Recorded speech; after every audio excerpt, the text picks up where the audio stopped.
All right, let's go over your work from part 2. Number 1. If a standard form categorical syllogism violates one of the first four rules, it may still be valid. False.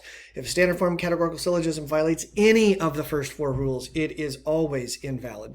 Number 2. If a standard form categorical syllogism has an E statement as its conclusion, then both the major and minor terms must be distributed in the premises. Yes, because E statements distribute both the subject and predicate terms, and so if those terms are distributed in the conclusion, rule number 2 requires that they also be distributed in the premises.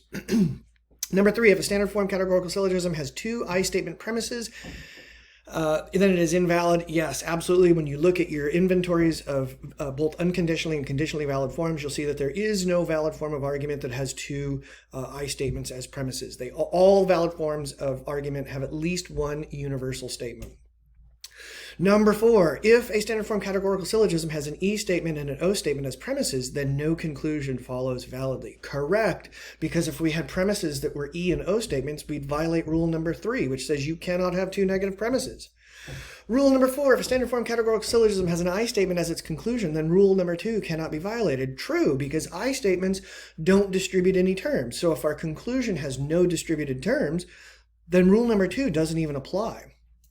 Number 6, if a valid standard form categorical syllogism has an O statement as its conclusion, then its premises can be an A statement and an I statement. False, because if it has an O statement as its conclusion, then that's a negative conclusion. And rule number 4 says a negative conclusion requires a negative premise, and A statements and I statements are both affirmative.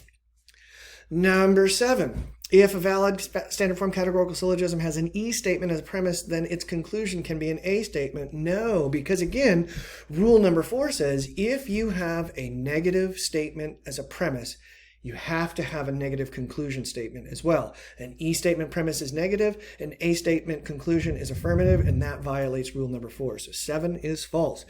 Number 8, if a standard form categorical syllogism breaks only rule 5 and its three terms are dogs, cats, and animals, then the syllogism is valid from the Boolean standpoint. No, it is not.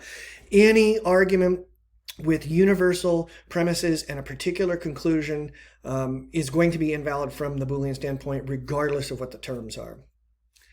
If a standard form categorical syllogism breaks only rule 5 and its three terms are dog, cats, and animals, then the syllogism is valid from the Aristotelian standpoint. Yes, because in this case, even though we don't know what the critical term is, we do know that dogs, cats, and animals are actually existing things. So whichever of those three is the critical term, it will meet the condition for validity from the Aristotelian standpoint, making number 9 true. And finally, number 10, if a standard form categorical syllogism breaks only rule 5 and its three terms are elves, trolls, and gnomes, then the syllogism is valid from the Aristotelian standpoint, and we'd say no, because again, even though we don't know what the critical term of this argument is, we know that elves, trolls, and gnomes don't exist, so whichever of those is the critical term is going to be referring to something that doesn't exist in reality, making this argument invalid from the Aristotelian standpoint.